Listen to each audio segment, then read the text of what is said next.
Torá Shebal Peh. Isso significa a Torá oral. Torá oral faz alusão à parte da Torá que nos foi transmitida por Deus no Monte Sinai, junto com a Torá escrita, mas de forma verbal, para que ela fosse também repassada e transmitida de geração para geração de forma verbal.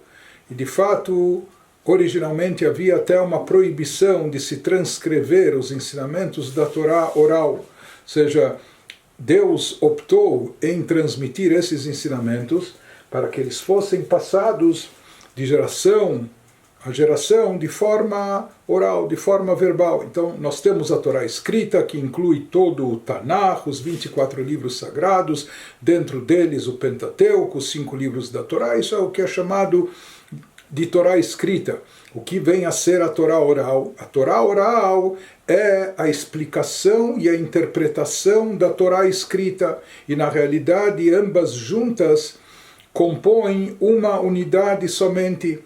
E é impossível separar entre a Torá escrita e Torá oral. Por exemplo, nós temos mensagens na Torá, nós temos preceitos na Torá, mitzvot, preceitos bíblicos. Então, quando a Torá se refere, a Torá escrita se refere ao Tefilin, está escrito quase que de uma forma enigmática ou codificada, o kshartam leot al yadecha, amarrem um sinal na tua mão, vehayu le totafot beinenecha, e que sirva, totafot, que é uma palavra até de difícil tradução e entendimento, entre os teus olhos, ou seja, traduzindo literalmente ao pé da letra, nem sabemos como implementar essa mitzvah, como cumprir essa mitzvah. E assim inúmeras mitzvot. Quando a Torá nos fala sobre o abate ritual, ela nos diz, Vezavachta kasher tziviticha, você deve abater o animal, mesmo o animal kasher, ele tem que ser abatido de uma forma ritual, conforme eu te ordenei. E nós podemos vasculhar toda a Torá escrita em busca de instruções de como realizar o abate, e não vamos encontrar na Torá escrita isso de forma explícita. E assim por diante, inúmeras, incontáveis mitzvot. Portanto, a explicação da Torá escrita, de como devemos proceder, como devemos cumprir as mitzvot que constam na Torá escrita, onde encontramos isso? Na Torá oral. Isso nos foi dado de forma verbal, isso foi ensinado também a Moshe Rabbeinu no Monte Sinai por Deus, e isso foi retransmitido para o povo de Israel. E a Torá oral, em princípio, ela não podia ser escrita, e assim ela permaneceu durante muitos séculos, sendo transmitida verbalmente de geração em geração.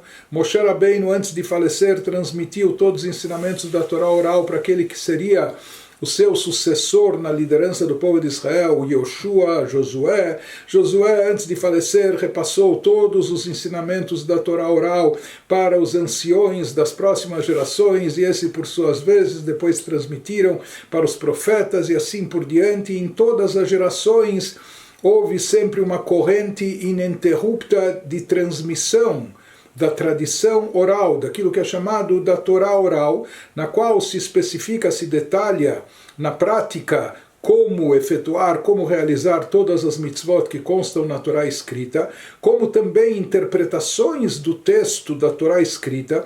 Às vezes nós temos diversas passagens históricas transmitidas, escritas na Torá, mas que nós não possuímos todos os detalhes, ou não sabemos exatamente como isso aconteceu, onde nós encontramos o detalhamento de todas essas histórias que têm um valor perene nos Midrashim. Midrash, como nós vamos ver também, são interpretações dos nossos sábios, daquilo que eles receberam como tradição divina, aquilo que foi transmitido verbalmente de geração em geração, como entender e como interpretar, como traduzir aquilo que consta na Torá escrita. Portanto, Torá escrita e Torá oral, elas formam uma unidade indivisível. Poderia se perguntar por que Deus optou em dar uma parte da Torá de forma escrita e a outra parte de forma oral. Então, Isso não nos foi dito explicitamente qual a razão e o motivo, mas conforme explicam sábios nossos também, ou seja, a lei escrita é importantíssima, mas ela é algo, de certa forma, ainda sem vida ou inerte. Deus queria que o estudo da Torá e a vivência da Torá fosse algo dinâmico, fosse algo que estivesse presente nas nossas vidas, algo que fosse sempre estudado, analisado, aprofundado, que a gente se envolvesse com o texto, que conhecesse, não apenas decorasse o texto da lei, mas conhecesse o espírito da lei, o motivo e as razões e etc. Então se fala que tudo isso é obtido através da Torá oral, no momento que tem que se debruçar sobre o texto para analisá-lo e para entender qual a aplicação do texto, como ele se aplica nas nossas vidas, como ele é implementado e todas as discussões e análises e aprofundamentos que há em torno disso. Então isso faz com que a Torá seja absorvida dentro de nós de uma forma muito mais profunda, muito mais interna, muito mais impactante. E quem sabe isso faz parte dos motivos e razões por que Deus optou em transmitir essas explicações e detalhes de forma oral, como também se sabe que a escrita é limitada, não dá para colocar tudo no papel. Por parte de nós, seres humanos, o quanto vai se ler e explicar, e mesmo tudo que está no papel é suscetível a diferentes leituras ou diferentes interpretações, por isso era necessário ter uma tradição que especificava, já que o papel limita, a escrita tem sua limitação, era necessário ter uma tradição verbal que indica exatamente qual é o espírito da lei, como ela deve ser implementada, como ela deve ser botada em prática, qual a sua razão de ser, qual a sua origem e assim por diante.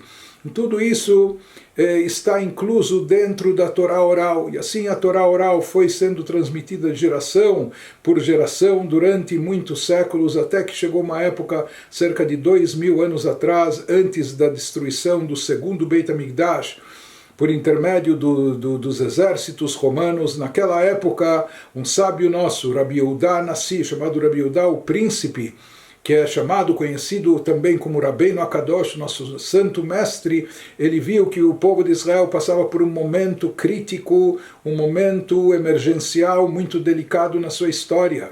Seja as vésperas da destruição do Beit HaMikdash, o que iria acarretar uma diáspora e um exílio muito prolongado, como ele se estende por quase 2000 anos, etc., com todas as perseguições e opressões, com todas as dificuldades, sabendo que o povo de Israel já não poderia estar assentado de forma tranquila na sua terra, se dedicando ao estudo da Torá, ao aprendizado das nossas tradições, com calma, com serenidade, e percebendo que aqui havia um risco muito grande de que todas essas tradições orais ricas de conteúdo fossem perdidas, ou que com o passar do tempo, por causa das turbulações, por causa dos problemas, as pessoas não teriam tanto tempo de recapitular, de memorizar os ensinamentos. Então ele viu que era um momento emergencial e era necessário começar a botar no papel, pelo menos de forma resumida, esses ensinamentos,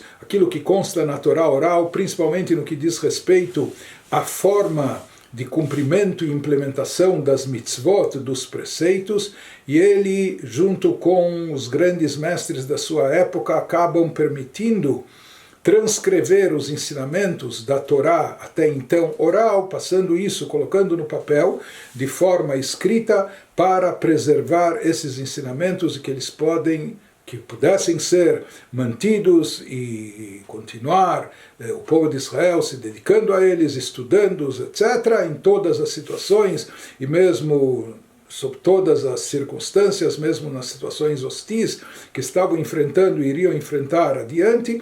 Então, isso acaba dando margem, isso acaba dando vazão a um novo ensinamento, que é a transcrição da Torá oral para o escrito. Não é? Então, isso, como nós vamos ver, num primeiro momento vai acabar dando origem àquilo que nós chamamos de Mishnah.